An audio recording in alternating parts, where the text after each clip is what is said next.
Hello, Hello, Angela. Marion. How are you? I'm good. This is super exciting. It really is. It's our first Amplify Nursing event on Twitter. It is. And I'm really excited to talk with our guest, Dr. Allison Hernandez, who was a guest on podcast of season 2, which holy moly, time flies, as well as Dr. Melissa Batchelor. Melissa, you're listed on our screen as a listener, so I don't think you're going to be able to talk. I did send you an invite to be a speaker, so if you can look for that invite and switch over to speaker, that would be great. So just some quick intros for our guests. Dr. Hernandez is a former 2019-2020 Health and Aging Policy Fellow turned Hill staffer who worked with Representative Donna Shalala. Dr. Hernandez is now a policy advisor for the U.S. Senate, which is super impressive. And we're also going to be talking with Dr. Melissa Batchelor, who is a scientist, author, and speaker who is also a Health and Aging Policy Fellow from 2018 to 2019, serving on the United States Senate Special Committee on Aging. She also hosts a weekly podcast called This is Getting Old, Moving Towards an Age-Friendly World, and is also a co-author on a book just published by Slack Incorporated titled Social Media in Healthcare, a Guide to Creating Your Professional Digital Presence. So welcome to you both. Thank you. Thank you for having us. Yep, thank you. Cool. So, Angela, I think you're up. Okay, so we're really happy to have you on. And why don't we start with you telling us a little bit about yourselves and how you got into nursing and where you are now. So, Dr. Hernandez, why don't we start with you? Sure.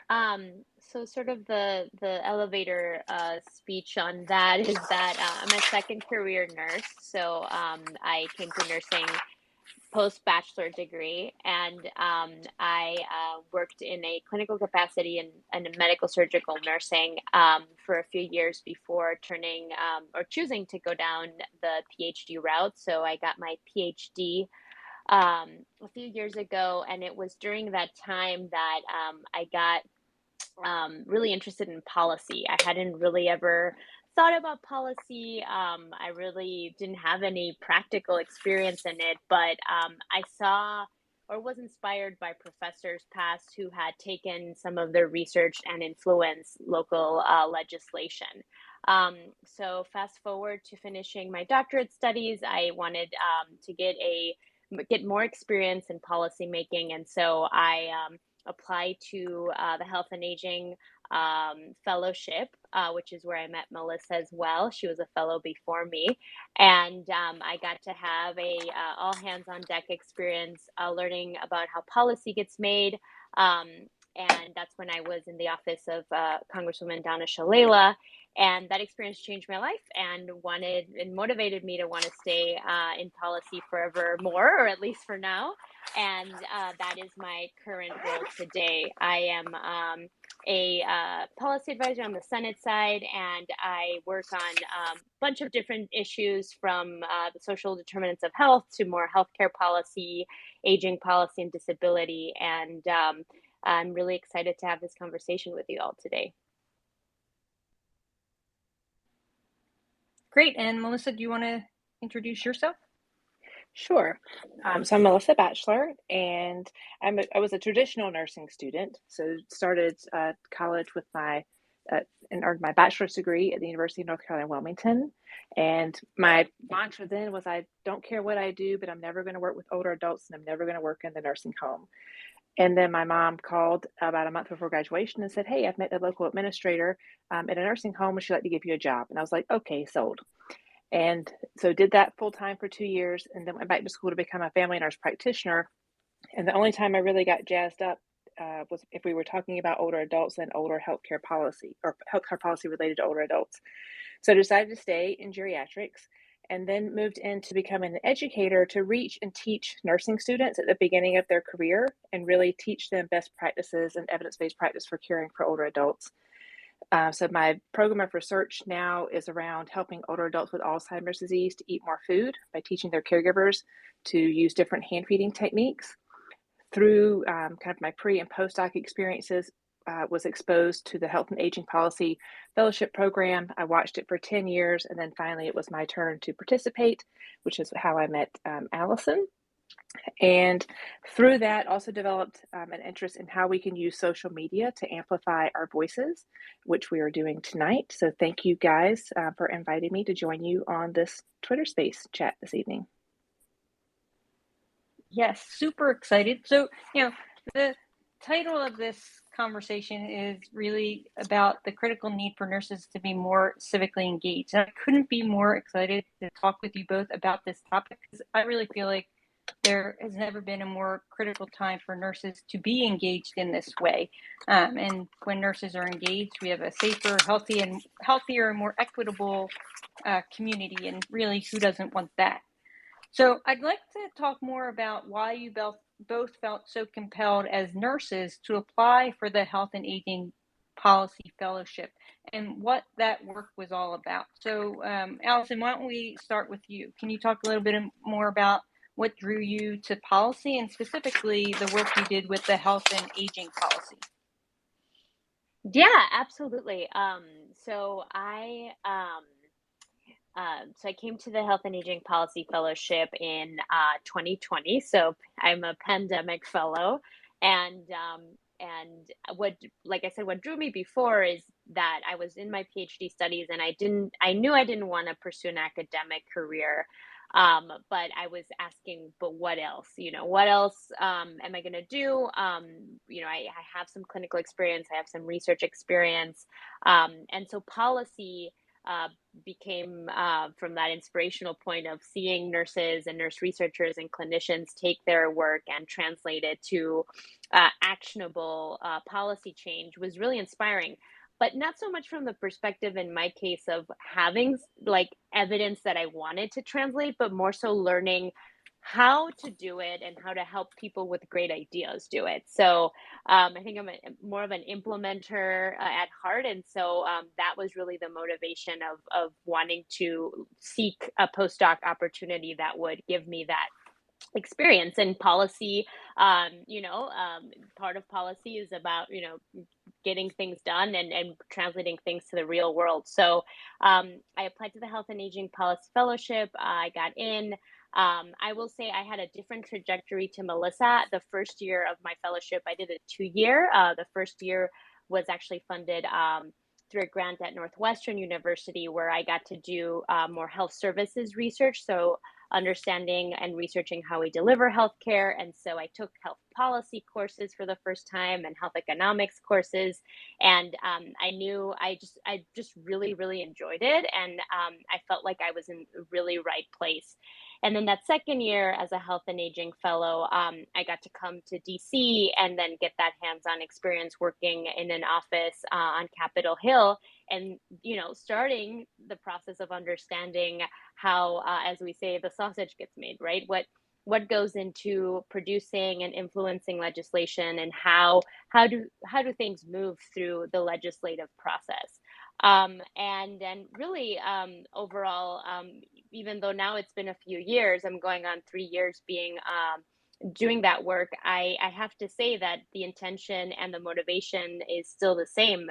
I am interested in connecting the dots between how people with great ideas, whether you're a researcher, a clinician, or a subject matter expert, can be influential to the policy conversation and what that looks like.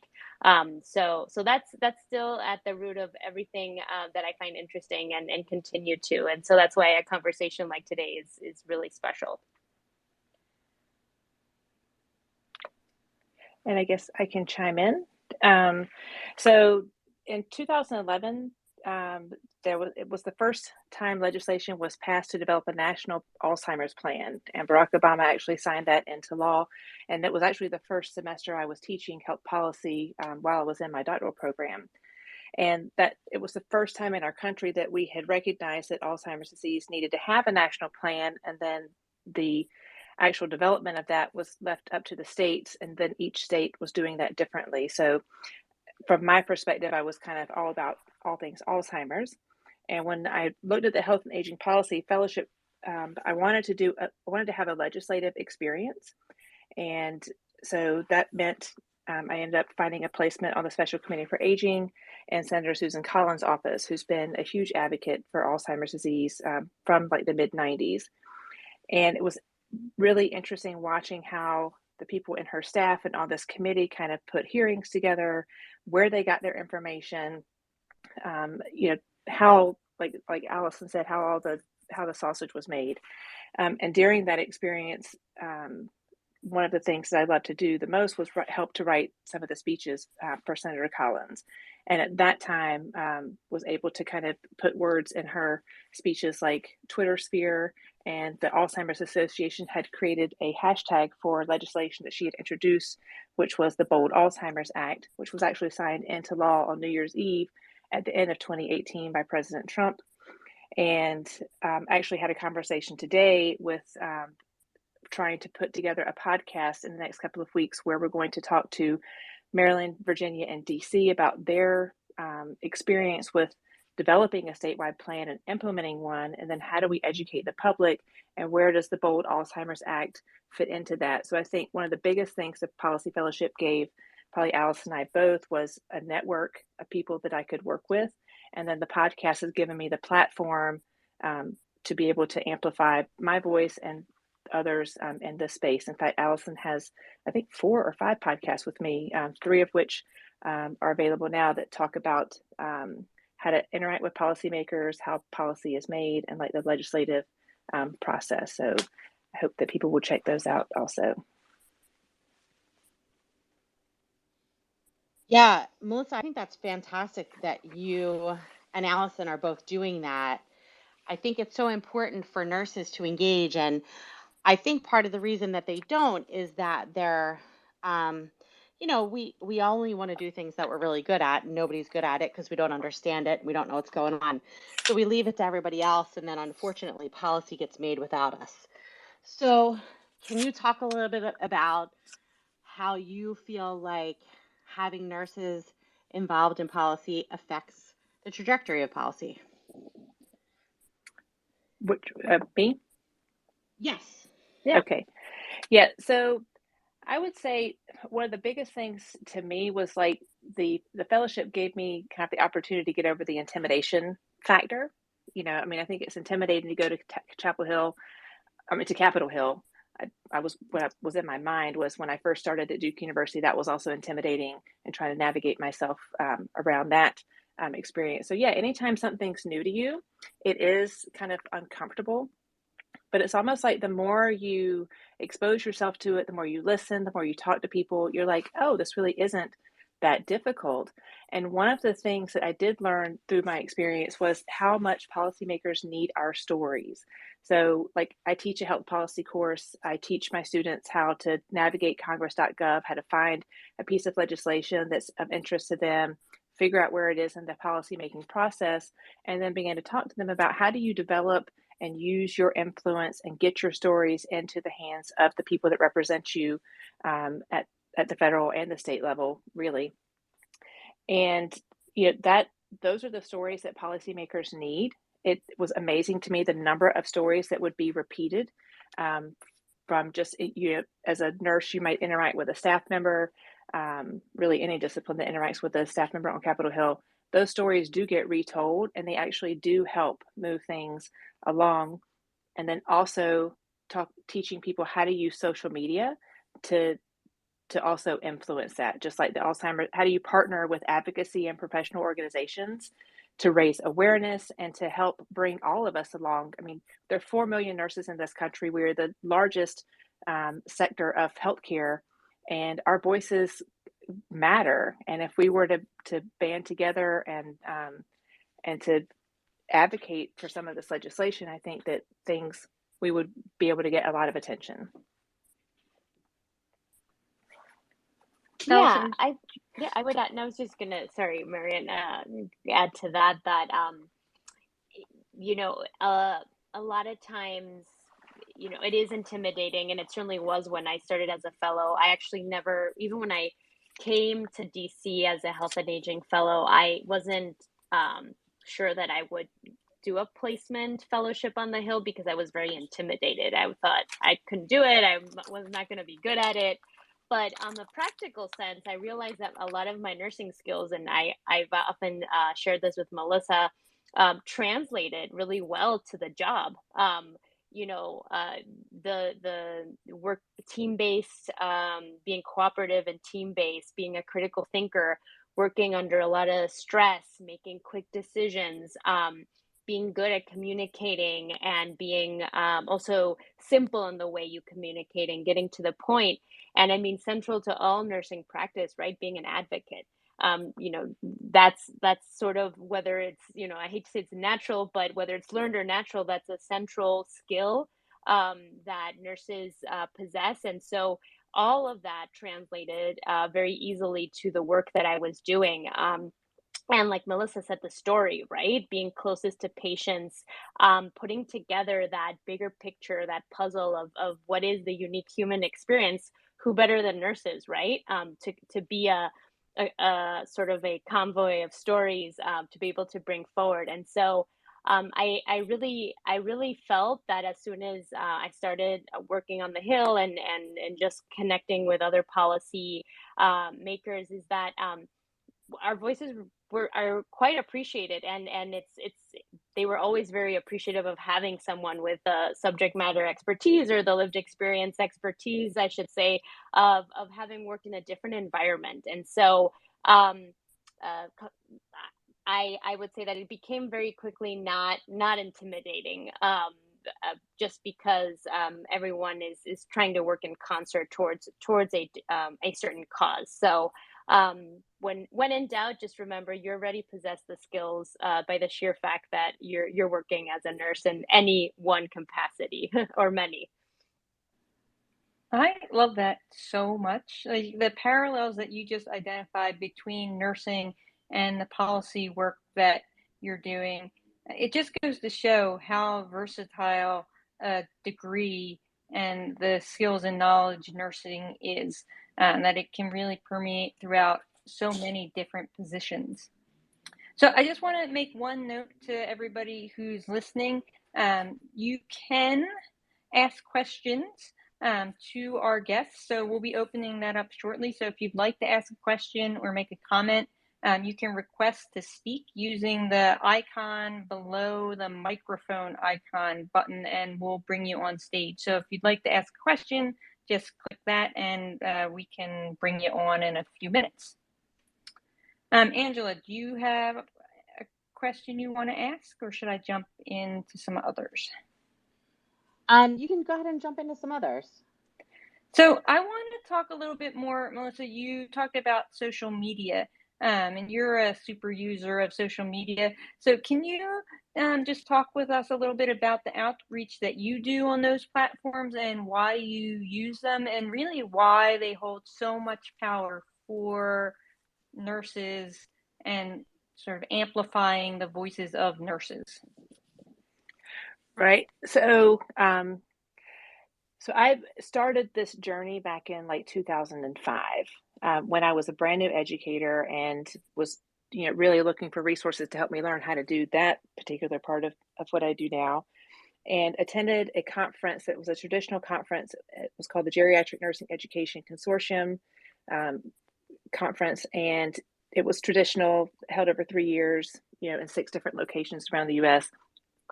And when I sat there, it was really difficult. I mean, the presenters were so great. I was like, I don't know that I'm going to be able to be this much of a content expert and this much of an educator expert. I wish I could bottle these people up and take them home.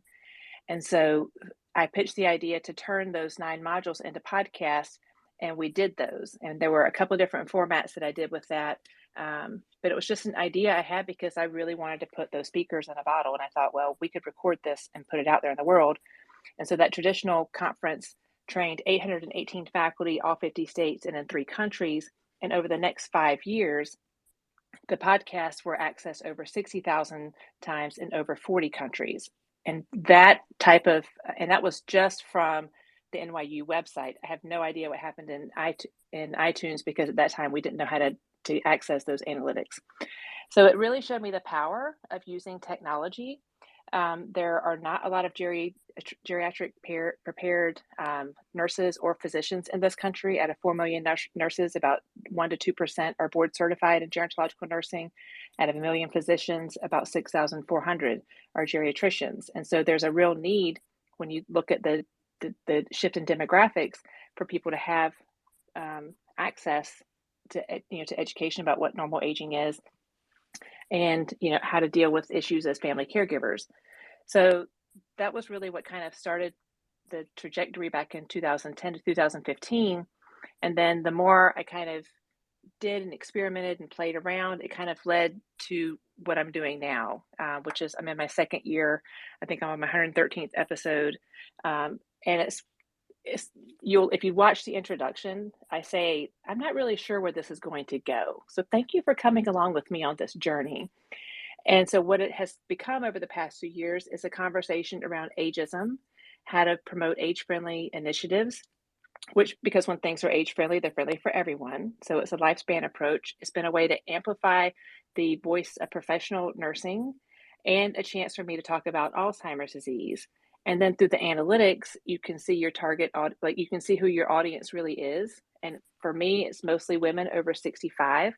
I hear anecdotally, I was on Diana Mason's radio show last week with Mona talking about the book, and she was saying that a faculty member at her university walked past her and was like, oh, like my dad listens to Melissa's podcast, and the stuff that she's doing has been helpful. So to me, it was just a way to get accurate health information out there to the public. It was a way for me to translate my science, and then it's a platform to teach people beyond the four walls of any university that I happened to be working in at the time. And so through doing that, the social media outlets are part of that, because you can release micro content for people who might not know, like the whole episode came out, that they may find it on a different platform and then go to watch the full episode, much like what you're doing here now. And I have to say, you guys are ahead of me with this whole Twitter space thing. I've done Clubhouse, but I want to give you guys props for hosting this Twitter space chat tonight. And I think that's awesome. Cool, thanks. So I want folks to hear a little bit more about your book also, so Social Media and Healthcare, a Guide to Creating Your Professional Digital Presence. Can you sort of talk us through what that's like to create a professional presence as nurses on social media? Right. So I think that most people have some familiarity with using at least one platform of social media personally. And that's a very different endeavor than using it professionally. Through my pre and postdoc training with the Hartford Foundation, they had us create a Twitter account, and they were like, you need to be on Twitter. And I was like, well, I don't know what I'm supposed to do on Twitter. And there are a lot of, what the book does is it says to you, like, what I'm doing now, I didn't start here. Like I set this professional goal. I'm going to learn how to do a tweet, because I don't even understand these tweets, these hashtags and handles. It's like hieroglyphics. But I understood Facebook. So the first level is just to become a consumer, that you just kind of get on to social media, you look to see what's going on, and then at some point you can join the conversation and move into becoming a contributor. And then from there, you can move into creating things, whether that is a reel, or reels and TikToks are like my latest thing that I'm trying to learn how to do, but that you don't have to be an expert right out the gate, but to think about how you want to brand yourself professionally, how you can use social media to grow your professional network. So for our PhD students, I talk to them about, when you're reading an article, try to find that personal social media so that you can, follow them and at some point maybe even connect with them at a professional conference, and then they get up on your dissertation committee. Diana Mason posted on her Facebook account that they were doing another edition of their health policy textbook. And I said, I hope you'll put all the Twitter handles of your authors in there, because it's a way to bring health policy to life for students, where here's your assigned reading. And in addition to the author names and other credentials, I'm going to tell you how to find them on social media. So I think that helps bring policy to life. It also helps them build their own professional network. So those are just kind of some of the highlights of the book. Yeah, Allison, what about you? Like, how do you either use social media to help advance policy, and or, what are your thoughts on nurses being on social media to help amplify their voice?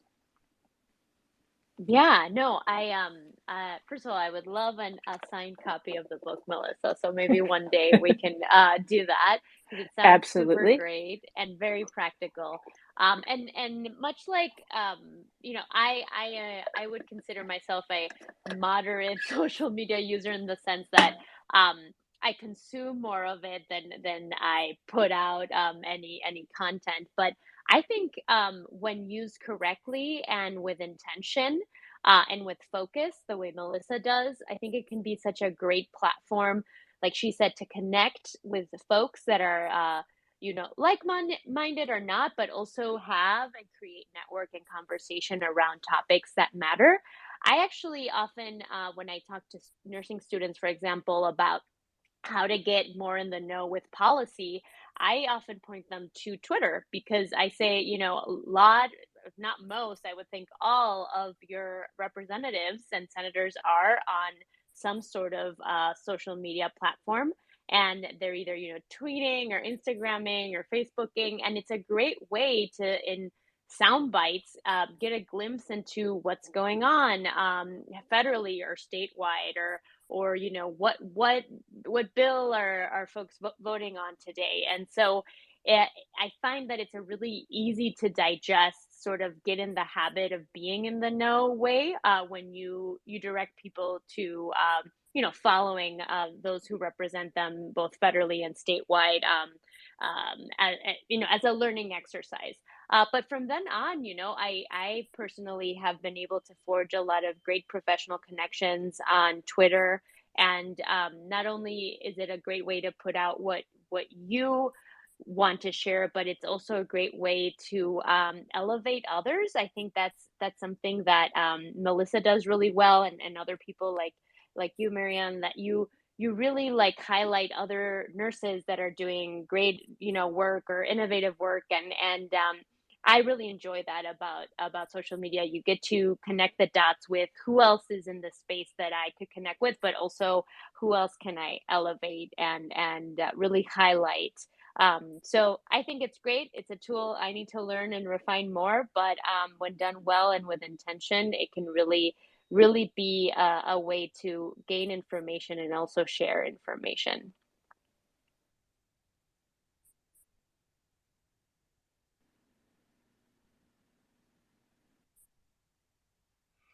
I think that, yeah, I would agree with all of those things. I think it's really amazing what we can do with social media and how we can engage people.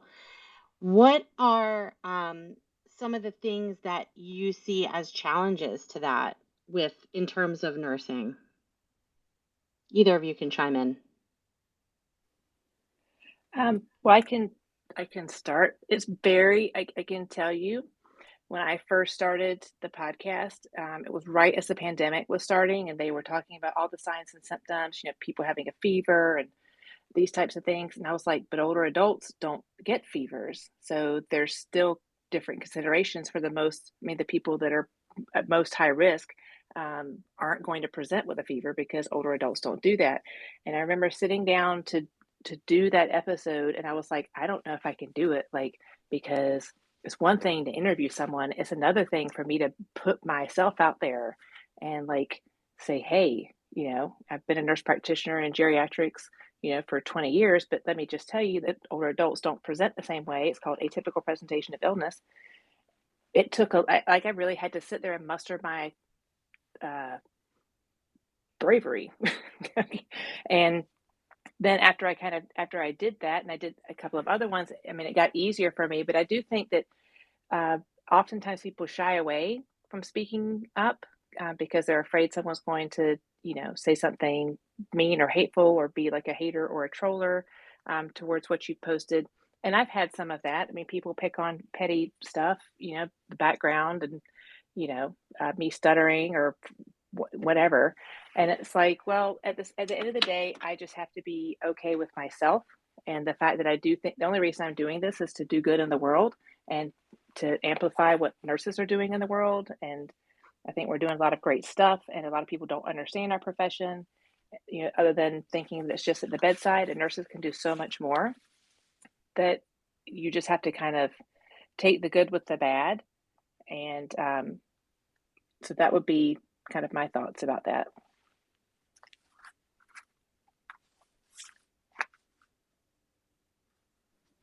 Yeah, I agree. I think, Melissa, I wanted to, maybe you can comment on this. The pandemic was a perfect experience that, or example, sorry, that there is a chance, not only in times of pandemic, but outside of, sharing a lot of misinformation.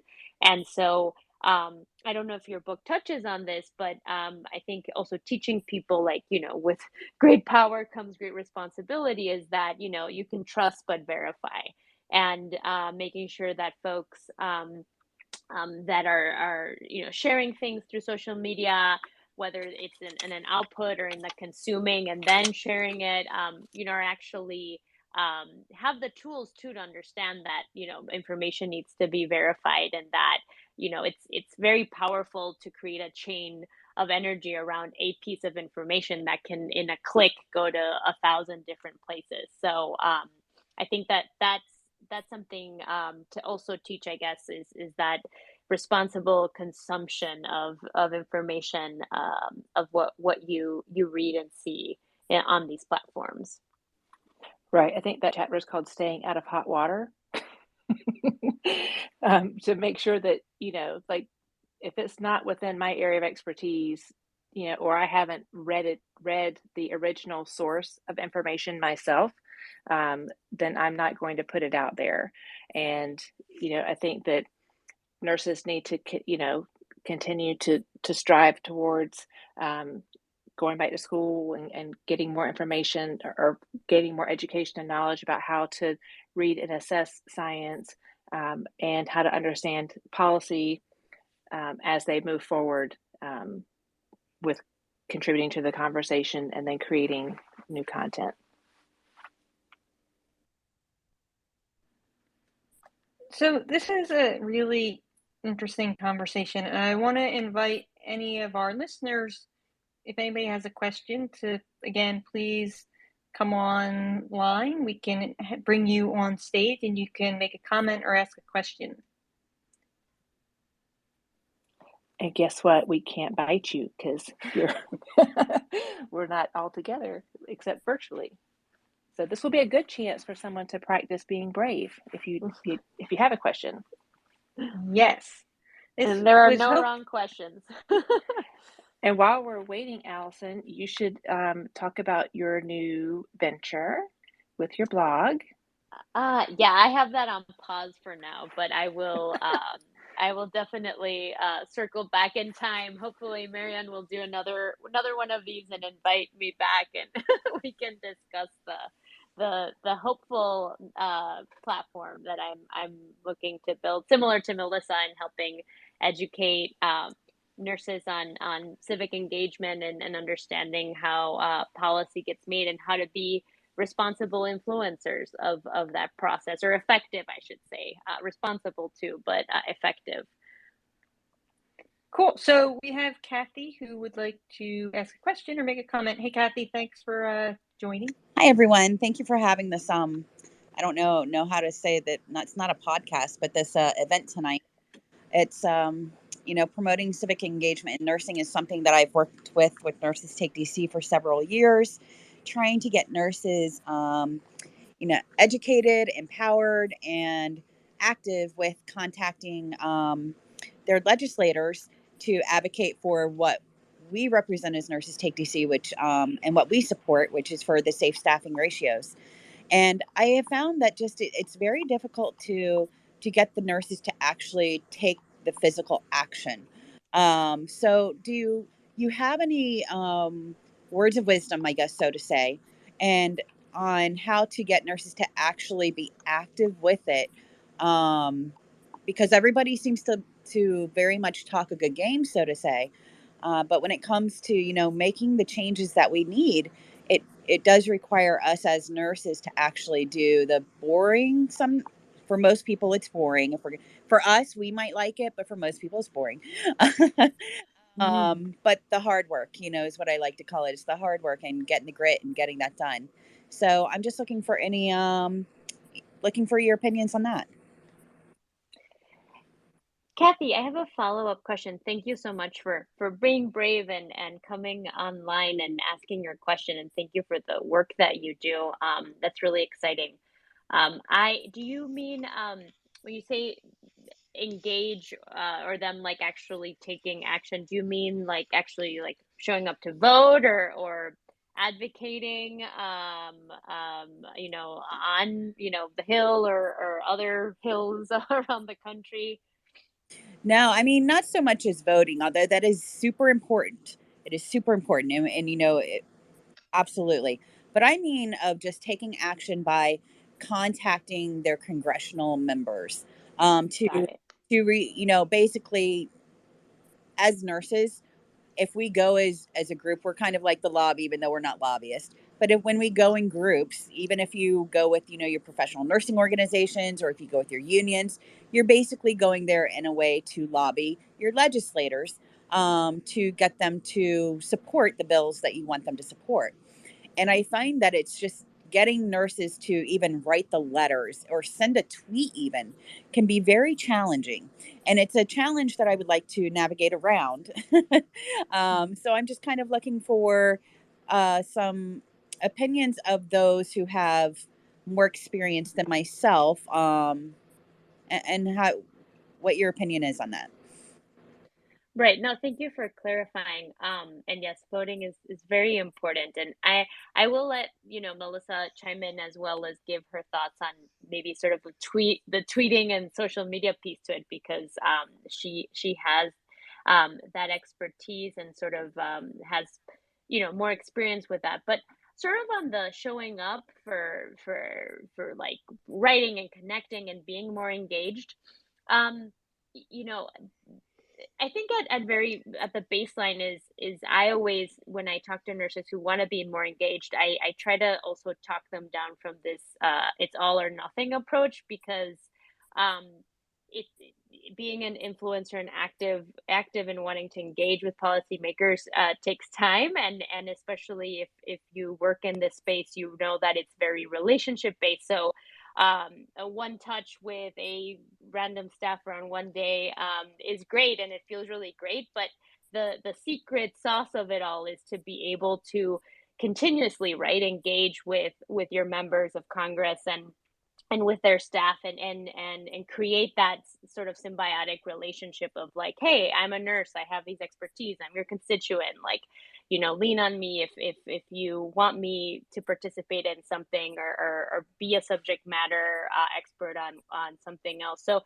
but if that seems like too much, because that does take time, I do think, doing advocacy through groups that represent a professional interest or just a general social interest can be a really great way to sort of start peeling the onion of being engaged. I think if you do a Hill Day once and you get that taste, then you get a little more confident about like what the process looks like and who are the folks that you're going to be talking to and connecting with, and you're doing it as a group. So it takes away sort of like the I'm just doing it by myself sort of thing. But another thing I like to always, and I think this is just information to share with people, is organizations will often have like, text your member of Congress and fill in this. It already has a pre-filled script that you can edit if you want. I mean, that's a very easy way to quickly click on something and send it along.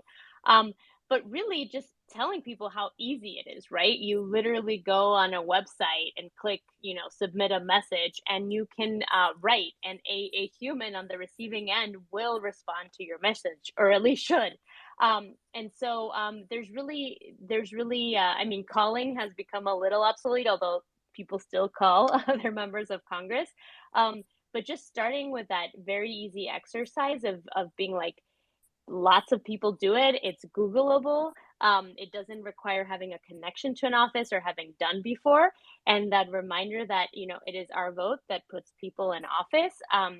So we have to work at keeping people accountable and accounting ourselves too, and what we contribute to the greater conversation, I think is really important. And going back to like, it doesn't have to necessarily be about nursing related policy. It can be any policy that nurse is interested in. And so I think that's where I would start is sort of the group approach, and then working the confidence up from there, or seeing the importance of it from there. But Melissa, I don't know if you have any thoughts on that.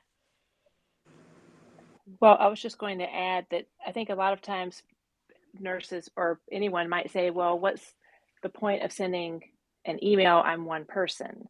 But what happens is when people send emails about a certain topic, they are tabulated. I mean, because the people that are in office are there because they were elected. And you always have to make sure that you're putting the right mail in the right mailbox. So if you're interacting with one of your representatives, either one of your two senators or your person in the House of Representatives, someone in that office is keeping count. And this, the squeaky wheel does get, the grease. So I do think that understanding that all the emails are counted, all the phone calls are counted, and they're put into like a category, or whether it's a certain bill that you're advocating for, or you're responding to like a professional organization and like a form letter, those do count. And the more of us that do that, there's power in numbers. And so I would say definitely encourage people to either send the form email, draft an email for them that they can adjust, just like Allison said. And then also going ahead and crafting social media posts with graphics that have, 3 or 4 different messages, and, sending them out and saying, please, share these within your own professional network. Those things do help. I think I wish that more people would do the work, but I do think that there are a lot of people who will share and retweet and help us, but maybe they just don't have the confidence or the skill set to kind of craft their own message and do the graphics, but they will retweet for you. So I think it's a matter of figuring out where other people are and what their comfort level is, and then having a multi-pronged approach to move something forward, like safe staffing. And that is one that I would tell you, looking at the history of all the federal, all the Congresses, that has been an issue forever. And so I think that as nurses, if we're going to actually move that federal legislation forward, we need to have a really good understanding of the players and who who our opposing people are, and come up with an advocacy strategy that's going to work and get attention. And Yeah, same for nursing homes, not just acute care. For both. Right. Sorry, Kathy.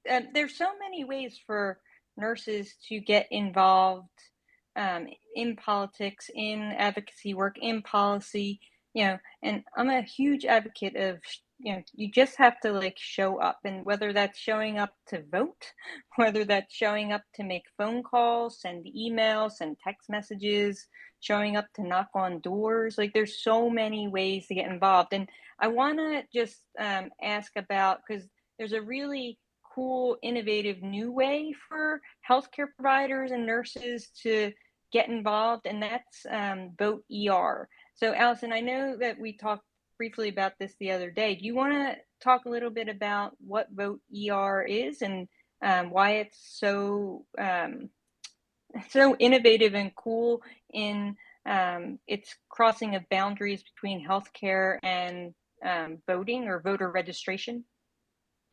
Yeah, and this might be a tool, Kathy, if you might be already familiar with it, and it's not so much about getting the nurses to do the connecting, but it does involve healthcare professionals helping others getting connected to their civic duty and being civically engaged. So Voter ER, I learned about it through in a meeting. It basically integrates voter registration into healthcare delivery systems. So I think I forgot how much I paid, but you pay a very small fee, like $5, and you get like a lanyard with a QR code, and essentially, if you're in the hospital, you can hang it on your badge. I wear it around my work badge. And if you were working with patients and engaging around their healthcare needs or whatnot, and if the moment is good, you can actually have the patient scan the QR code, and they just answer a couple questions like zip code and whatnot, and it would helps show them like who their representative is, and give them important information about um yeah, just who are their representatives. And so it's a tool that I thought it's very simple, it's low tech, and from the perspective of it being a badge, but it's made to be used easily and at the bedside so that it can connect the healthcare provider and give them tools and training to bring sort of the civic engagement to the bedside, and help people register to vote and learn more about policy, and especially health policy, because it legitimately influences everyone, especially if you're receiving care in a hospital or clinic. And I believe there's like 500 hospitals and clinics, and over 200 national partners that are part of this initiative. I think the American Nurses Association is one of the partners, and it's helped over 50,000 patients around the country get ready to vote. Yeah, and if folks want to learn more about Vote ER, we did have them on the Amplify Nursing podcast in season 3. So you can go to our website at nursing.upenn.edu/Amplify Nursing podcast, and you can listen to their episode and learn more. So do we have any other questions or comments for Allison and Melissa from our listeners?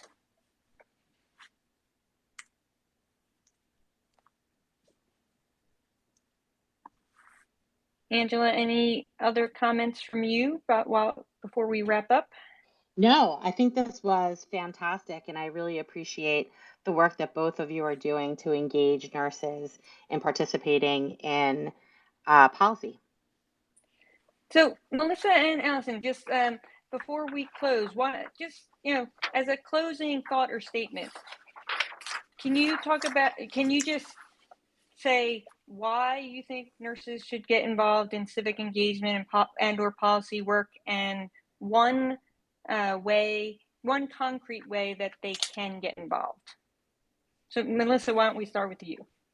Okay. Well, first of all, I wanted to thank you guys for having the Amplify Nursing platform and for having Alice and I join you this evening. It's been a lot of fun. I would say that there are so many things out there that relate to health that nurses touch every day, from housing to transportation, to public spaces and built environments so that people can get out and exercise.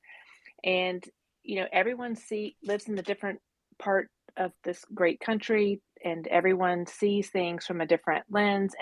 But all of us, I think, are connected with our vision to promote the health of Americans. And so it takes all of us to do that. And I think looking locally, as well as at your state level and then at the national level, for ways to engage, to influence policy, I think it is important. So that whether that's joining your state nurses association, which then you can join the American Nurses Association, just to be informed, and then looking for opportunities like this session tonight to learn more. I'd never heard of Vote ER, so I think that's awesome. I'm gonna check that out, because you can always pick up one little nugget, and you never know. 6 months from now, it could come in really handy and help you make an impact for your own community. So I guess that's what I would say. Yeah, and on my end, I think starting at a just very philosophical take-home message is, sort of by definition, and my definition of policy is, policy is a statement about what we value, and what we're willing to pay for, right? And so how as a country we spend money, how as a person you spend your money, but speaking more on the macro level, it says a lot about what we value. And so as nurses, coming together in our individual groups or through advocacy platforms, professional networks, or as individuals, we must and have to communicate to legislators what we value, right? How to spend the not infinite number of dollars that we have in order to improve the things that we care about most, and that can be in the healthcare system, and that can be just on a societal, cultural level, with all the examples that Melissa illustrated. So that for me is the big picture. How you actually do that, I think Kathy, kind of highlighted this, like at the very, base level, you want to be a registered voter. You want to engage in every voting cycle and every voting opportunity you can, on a state level, on a federal level. You want to know who represents you, and follow the issues that they're working on.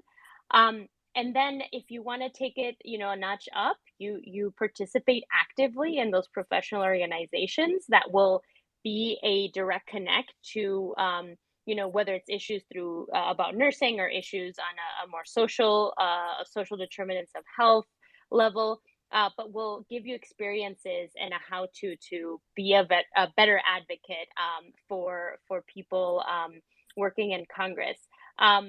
And lastly, I would say, run for Congress. That would be the sort of ultimate thing that you could do. I know maybe that's not the most practical advice, but I think there's a very, very big need to have professional diversity in the bodies that represent us. And nurses, we have a few nurses, but we certainly could use more.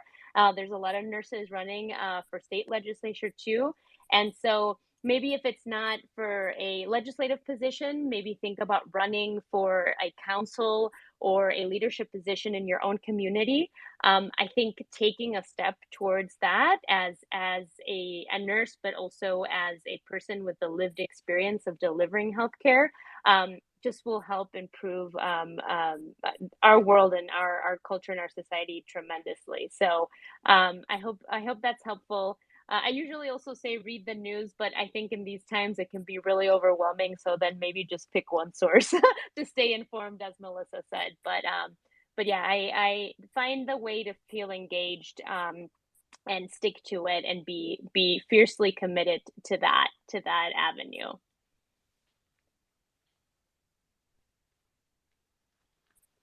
I think that's great advice all around. And I really appreciate both of you sharing your experience with us today.